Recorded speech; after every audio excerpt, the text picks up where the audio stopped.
नमस्कार।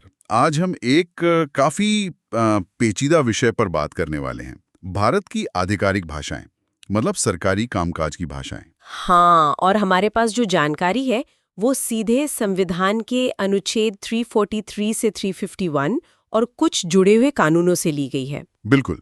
हमारा मकसद ये समझना है कि भारत जैसे देश में जहाँ इतनी भाषाएं बोली जाती हैं, वहाँ ये आधिकारिक भाषाओं का सिस्टम कैसे काम करता है ना? सही कहा। संविधान इसे 4 हिस्सों में देखता है: संघ की भाषा, फिर राज्यों की, फिर कोर्ट कचहरी और कानूनों की भाषा, और आखिर में कुछ खास निर्देश। ठीक है, तो चलिए एक-एक करके से समझते हैं। शुरुआत करते हैं संघ की भाषा से, मतलब केंद्र सरकार की भाषा। संविधान क्या कहता है इस बारे में? हाँ, तो अनुच्छेद 343 साफ कहता है कि संघ की राजभाषा हिंदी होगी और लिपि देवनागरी। अच्छा, हिंदी देवनागरी लिपि में। हाँ, पर इसमें एक छोटी सी लेकिन जरूरी बात है। अंकों के लिए ना देवनागरी वाले अंक नहीं, बल्कि भारतीय अंकों का जो अंतर्राष्ट्रीय रूप है, मतलब 1 2 3, वो अपनाया गया। ओह, ये दिलचस्प है। और एक बहुत ही महत्वपूर्ण बात ये थी कि संविधान लागू होने के बाद पहले 15 साल तक, यानी 1950 से 1965 तक, अंग्रेजी का इस्तेमाल जारी रहना था। अच्छा, अंग्रेजी का। हाँ, उन सभी सरकारी कामों के लिए जिनके लिए वो 1950 से पहले इस्तेमाल हो ही रही थी। तो एक तरह से बदलाव धीरे धीरे लाने की बात थी। एक ट्रांजिशन पीरियड जैसा। तो फिर 15 साल बाद 1965 में क्या हुआ? क्या अंग्रेजी एकदम बंद हो गई, जैसा शायद प्लान था? नहीं, यहीं पर मामला थोड़ा बदल गया। संविधान ने ना संसद को ये पावर दी थी कि वो 15 साल के बाद भी अगर जरूरी समझे तो कुछ खास कामों के लिए अंग्रेजी का इस्तेमाल जारी रखने का कानून बना सकती है। ओके। और संसद ने इसी पावर का इस्तेमाल किया। 1963 में राजभाषा अधिनियम, मतलब ऑफिशियल लैंग्वेजेस एक्ट, पास किया गया। हाँ, ये एक्ट तो बहुत सुना है। इसने क्या पक्का किया?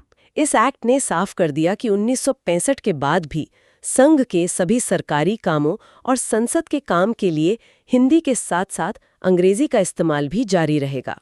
हिंदी के साथ साथ अंग्रेजी भी? हाँ, और फिर 1967 में इसमें एक संशोधन हुआ जिसने कुछ मामलों में तो अंग्रेजी का इस्तेमाल अनिवार्य भी कर दिया, जैसे केंद्र और गैर हिंदी राज्यों के बीच कम्युनिकेशन में या कुछ खास तरह के कागजात में। अनिवार्य मतलब दोनों भाषाएं जरूरी। हाँ, कुछ चीजों के लिए। और सबसे बड़ी बात यह है कि ये एक्ट अंग्रेजी के इस्तेमाल पर कोई आखिरी तारीख, कोई डेडलाइन ही नहीं लगाता। मतलब अंग्रेजी का इस्तेमाल अनिश्चित काल के लिए जारी रह सकता है। बिल्कुल, टेक्निकली हाँ, जब तक संसद कोई और व्यवस्था ना करे। ये तो संविधान की शुरुआती सोच से काफी अलग लगता है ना? अच्छा, वो भाषा आयोग बनाने की बात भी थी शायद संविधान में? हाँ थी। कहा गया था कि संविधान लागू होने के 5 साल बाद और फिर 10 साल बाद राष्ट्रपति एक आयोग बनाएंगे जो भाषा के इस्तेमाल पर सिफारिशें देगा। तो क्या वो आयोग बने? की अध्यक्षता में उन्होंने 1956 में रिपोर्ट भी दी। फिर एक पार्लियामेंट्री कमेटी ने, जिसके अध्यक्ष गोविंद बल्लभ पंत थे, 1957 में उस रिपोर्ट को जांचा भी। अच्छा। लेकिन जो दूसरा आयोग 1960 में बनना था वो फिर कभी बना ही नहीं। ये भी एक गौर करने वाली बात है। चलिए अब संघ से राज्यों की तरफ आते हैं। क्या संविधान राज्यों के लिए भी कोई एक भाषा तय करता है? नहीं, बिल्कुल नहीं। यहाँ संविधान काफी फ्लेक्सिबल है। वो कहता है कि राज्य की जो विधानसभा है वो उस राज्य में इस्तेमाल होने वाली किसी एक या ज्यादा भाषाओं को या फिर हिंदी को अपनी आधिकारिक भाषा चुन सकती है। मतलब राज्यों को पूरी छूट है? हाँ, पूरी छूट। और जब तक वो ऐसा कोई कानून नहीं बनाते तब तक अंग्रेजी ही उस राज्य की आधिकारिक भाषा मानी जाएगी। तो फिर राज्यों ने क्या किया? क्या सबने हिंदी चुनी या अपनी अपनी भाषाएं? यहाँ हमें बहुत वैरायटी दिखती है। ज्यादातर राज्यों ने अपनी जो मुख्य क्षेत्रीय भाषा थी उसी को अपनाया। जैसे आंध्रा ने तेलुगु, केरल ने मलयालम, बंगाल ने बंगाली, उड़ीसा ने ओडिया। और हिंदी वाले राज्य? उत्तर भारत के 9 राज्य हैं: हिमाचल, यूपी, उत्तराखंड, एमपी, छत्तीसगढ़, बिहार, झारखंड, हरियाणा, राजस्थान। इन्होंने हिंदी को चुना। अच्छा। गुजरात ने गुजराती के साथ हिंदी को भी अपनाया। गोवा ने कोंकणी के साथ मराठी को। जम्मू कश्मीर ने उर्दू को अपनाया था, कश्मीरी को नहीं। और नॉर्थ ईस्ट में? वहां कुछ राज्यों ने, जैसे मेघालय, अरुणाचल प्रदेश, नागालैंड, इन्होंने अंग्रेजी को ही अपनी आधिकारिक भाषा बनाया। अंग्रेजी को? अच्छा। हाँ। और एक बात ध्यान देने वाली है कि राज्यों का ये चुनाव सिर्फ संविधान की 8वीं अनुसूची वाली भाषाओं तक ही सीमित नहीं है। वो चाहें तो कोई और भाषा भी चुन सकते हैं। वाकई बहुत विविधता है।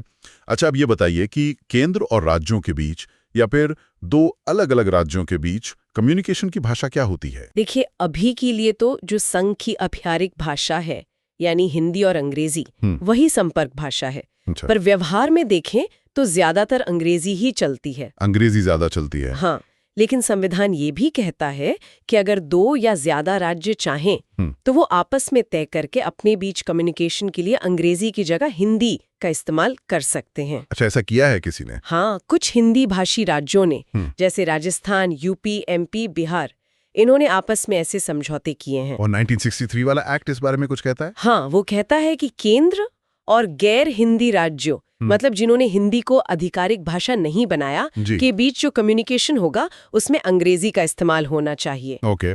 और अगर कोई हिंदी राज्य किसी गैर हिंदी राज्य को हिंदी में कुछ भेजता है तो उसके साथ अंग्रेजी ट्रांसलेशन भेजना जरूरी है। संतुलन बनाने की कोशिश। अच्छा, एक और स्थिति सोचते हैं।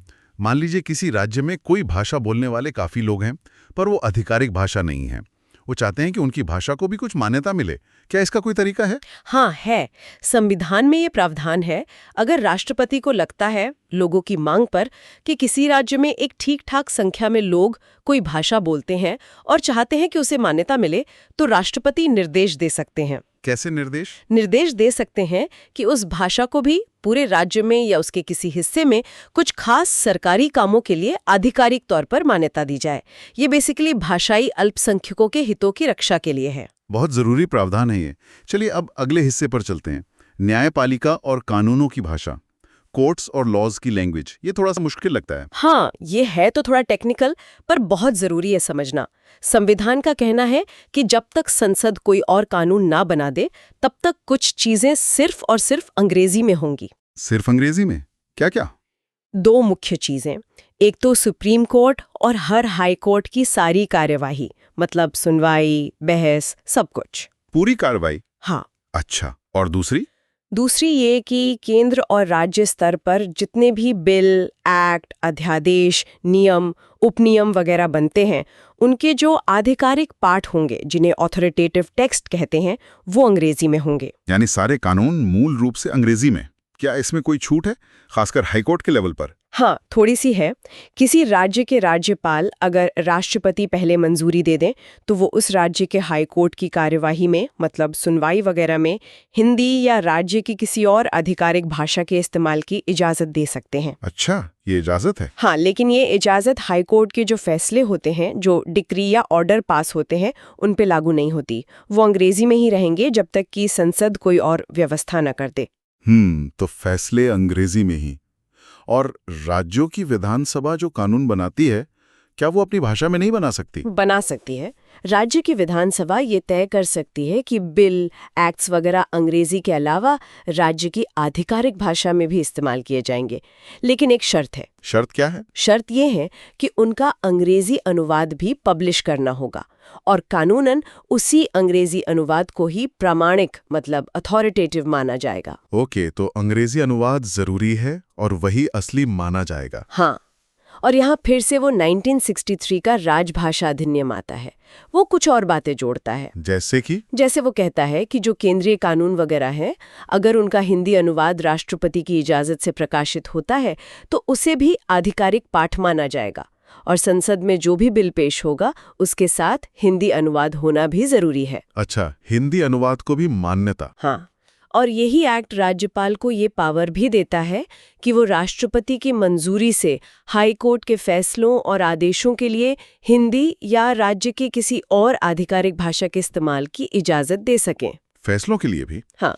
अभी तो आपने कहा था कि फैसले अंग्रेजी में ही रहेंगे। हाँ, कहा था, लेकिन ये एक्ट एक कंडीशन के साथ इजाजत देता है कि साथ में अंग्रेजी अनुवाद भी देना होगा। अच्छा, अंग्रेजी अनुवाद के साथ? हाँ, और इसी प्रावधान के तहत कुछ राज्यों ने, जैसे यूपी, एमपी, बिहार, राजस्थान, इन्होंने अपने हाई कोर्ट में फैसलों वगैरह के लिए हिंदी का प्रयोग शुरू किया है अंग्रेजी अनुवाद के साथ। समझ गया।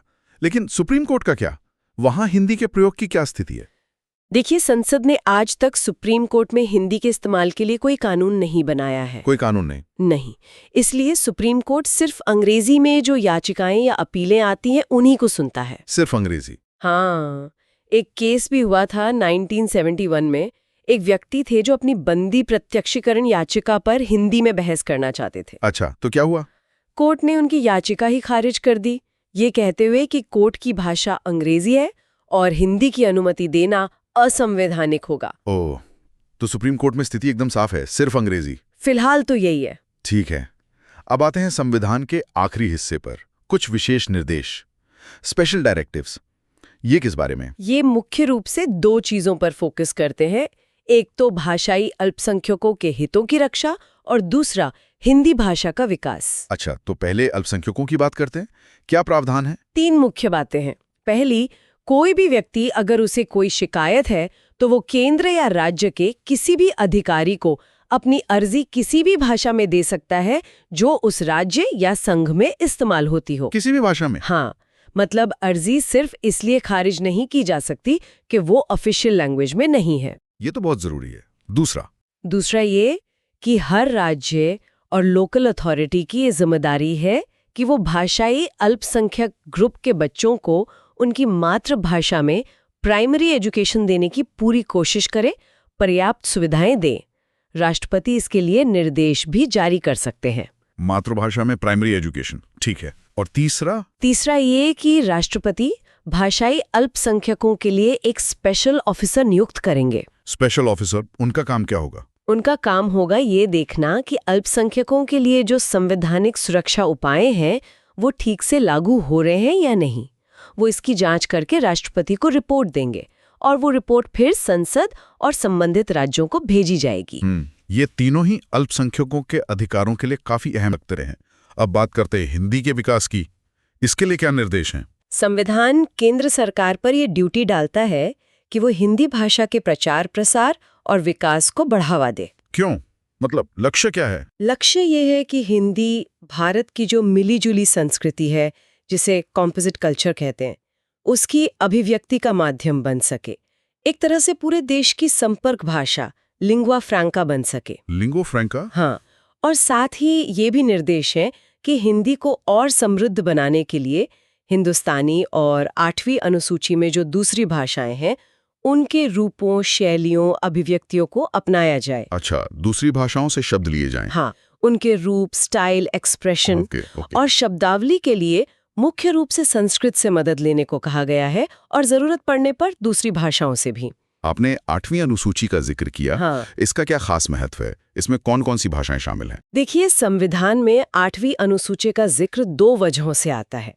एक तो ये कि जब राजभाषा आयोग बने तो इन भाषाओं के प्रतिनिधियों को उसमें शामिल किया जाए। ओके। और दूसरा, जैसा अभी कहा कि हिंदी को समृद्ध करने के लिए इन भाषाओं के रूप, शैली वगैरह का इस्तेमाल किया जाए। और इसमें भाषाएं कौन सी हैं? हमारे स्टोट के हिसाब से 2016 तक इसमें 22 भाषाएं थीं। शुरू में जब संविधान बना तब 14 थीं। अच्छा, बाद में जुड़ी? हाँ, कई बार संशोधन हुए। 1967 में सिंधी जुड़ी, फिर 1992 में कोंकणी, मणिपुरी और नेपाली, और 2003 में बोडो, डोगरी, मैथिली और संथाली को जोड़ा गया। 22 भाषाएं, काफी बड़ी लिस्ट है। हाँ, इसमें असमिया, बंगाली, गुजराती, हिंदी, कन्नड़, कश्मीरी, मलयालम, मराठी, उड़िया, पंजाबी, संस्कृत, तमिल, तेलुगु, उर्दू जैसी कई प्रमुख भाषाएं शामिल हैं। ठीक है। अब एक और समिति की बात कर लेते हैं जो शायद इसी से जुड़ी है। हाँ। राजभाषा संबंधी संसदीय समिति, ये क्या है? हाँ, ये committee of parliament on official language है। ये भी 1963 के राजभाषा अधिनियम के तहत ही बनी है। इसका काम क्या है? इसका काम है रिव्यू करना कि संघ के सरकारी कामकाज में हिंदी का प्रयोग कितना आगे बढ़ाया है, कैसी प्रगति हुई है। अच्छा, ये रिव्यू करती है। हाँ। ये कब बनी थी? एक्ट में लिखा था कि एक्ट लागू होने के 10 साल बाद ये बनेगी। तो एक्ट 26 जनवरी 1965 को लागू हुआ, तो ये समिति 1976 में बनी। इसमें कौन लोग होते हैं? इसमें संसद के 30 सदस्य होते हैं, 20 लोकसभा से और 10 राज्यसभा से। इनका चुनाव प्रोपोर्शनल रिप्रेजेंटेशन सिस्टम से होता है। और ये करती क्या है? रिपोर्ट वगैरह देती है? हाँ, ये समिति हिंदी के प्रयोग की समीक्षा करती है और अपनी सिफारिशों के साथ राष्ट्रपति को रिपोर्ट देती है। राष्ट्रपति वो रिपोर्ट संसद में रखवाते हैं और सभी राज्य सरकारों को भी भेजते हैं। फिर उन सिफारिशों का क्या होता है? राष्ट्रपति राज्यों की राय जानने के बाद उन सिफारिशों पर विचार करके पूरी रिपोर्ट या उसके किसी हिस्से के अनुसार निर्देश जारी कर सकते हैं। इसका अध्यक्ष कौन होता है? अध्यक्ष को समिति के सदस्य ही चुनते हैं, लेकिन एक परंपरा सी बन गई है कि जो केंद्रीय गृह मंत्री होते हैं वही समय समय पर इसके अध्यक्ष चुने जाते रहे हैं। अच्छा, गृह मंत्री। और ये समिति काम कैसे करती है? सिर्फ रिपोर्ट पढ़कर? नहीं, ये काफी एक्टिव रहती हैं। ये सरकारी दफ्तरों का इंस्पेक्शन भी करती हैं, देखती हैं कि हिंदी का प्रयोग कैसा हो रहा है। अलग अलग फील्ड के जाने माने लोगों को, मंत्रालयों के सेक्रेटरी वगैरह को बुलाकर उनसे बात भी करती हैं, उनके सुझाव लेती हैं। काफी विस्तार से काम करती है। हाँ, और ये अपनी रिपोर्ट एक साथ नहीं बल्कि अलग अलग हिस्सों में देती है। हर हिस्सा राजभाषा नीति के किसी खास पहलू पर फोकस करता है। समझ गया। अब आखिर में एक और टर्म जो आजकल सुनने में आता है, शास्त्रीय भाषा या क्लासिकल लैंग्वेज। ये क्या कॉन्सेप्ट है? ये एक नई कैटेगरी है जो भारत सरकार ने 2004 में बनाई। नई कैटेगरी क्यों? शायद उन भाषाओं को विशेष दर्जा और प्रोत्साहन देने के लिए जिनका इतिहास बहुत पुराना है और जिनकी अपनी एक मजबूत साहित्यिक परंपरा रही है। सरकार ने 2006 में इसके लिए कुछ क्राइटेरिया भी तय किए। क्या क्राइटेरिया है मोटे तौर पर? जैसे भाषा का कम से कम 1500-2000 साल पुराना लिखित इतिहास हो, उसकी अपनी मौलिक साहित्यिक रचनाएं हों जो किसी दूसरी परंपरा से उधार न ली गई हों वगैरह। अच्छा, तो अब तक कितनी भाषाओं को ये दर्जा मिला है? हमारे स्रोत जो 2016 तक का है के अनुसार अब तक 6 भाषाओं को ये शास्त्रीय भाषा का दर्जा दिया जा चुका है। कौन कौन सी? सबसे पहले तमिल को मिला 2004 में, फिर संस्कृत को 2005 में, उसके बाद 2008 में तेलुगु और कन्नड़ दोनों को एक साथ मिला, फिर 2013 में मलयालम को और 2014 में ओडिया को। तमिल, संस्कृत, तेलुगु, कन्नड़, मलयालम, ओडिया, 6 भाषाएं। हाँ, 2016 तक यही स्थिति थी। तो अगर हम आज की पूरी चर्चा को समेटें तो ये साफ है कि भारत की जो भाषा नीति है वो काफी उलझी हुई है, कह सकते हैं। एक बैलेंस बनाने की कोशिश है। बिल्कुल, ये एक बहुत ही महीन संतुलन साधने जैसा है। एक तरफ हिंदी को बढ़ावा देना है, उसे संपर्क भाषा बनाना है, दूसरी तरफ राज्यों की अपनी भाषाओं, क्षेत्रीय पहचानों का सम्मान करना है, अल्पसंख्यकों के अधिकारों की रक्षा करनी है। और इन सब के बीच अंग्रेजी भी है जो व्यवहारिक कारणों से अभी तक बनी हुई है, बल्कि कह सकते हैं कि उसकी भूमिका बड़ी ही है। सही कहा। ये दिखाता है कि कैसे संविधान के आदर्शों को जमीनी हकीकत और इतनी विविध देश की जरूरतों के साथ एडजस्ट करना पड़ता है। 8वीं अनुसूची में नई भाषाओं का जुड़ना, शास्त्रीय भाषाओं का दर्जा देना, ये सब उसी एडजस्टमेंट का हिस्सा है। लेकिन ये सवाल तो रहता ही है कि ये संतुलन कितना कामयाब है? क्या ये सभी पक्षों को संतुष्ट करता है? और भविष्य में क्या चुनौतियां हैं? हाँ, ये बहस तो हमेशा चलती रहेगी। चुनौतियां भी हैं, अवसर भी हैं। बिल्कुल। और यहीं से हमारे श्रोताओं के लिए आज एक सोचने वाली बात निकलती है। संविधान हिंदी को भारत की मिलीजुली संस्कृति की संपर्क भाषा, लिंगुआ फ्रैंका बनाने की बात करता है। आज के दौर में जब दुनिया इतनी जुड़ गई है, डिजिटल हो गई है, तो भारत जैसे बहुभाषी देश के लिए एक संपर्क भाषा का आइडिया कितना जरूरी है, कितना प्रासंगिक है? अच्छा सवाल है। और अगर ये जरूरी है तो वो भूमिका कौन सी भाषा निभा सकती है, या कौन सी भाषा को निभानी चाहिए? हिंदी, अंग्रेजी या कोई और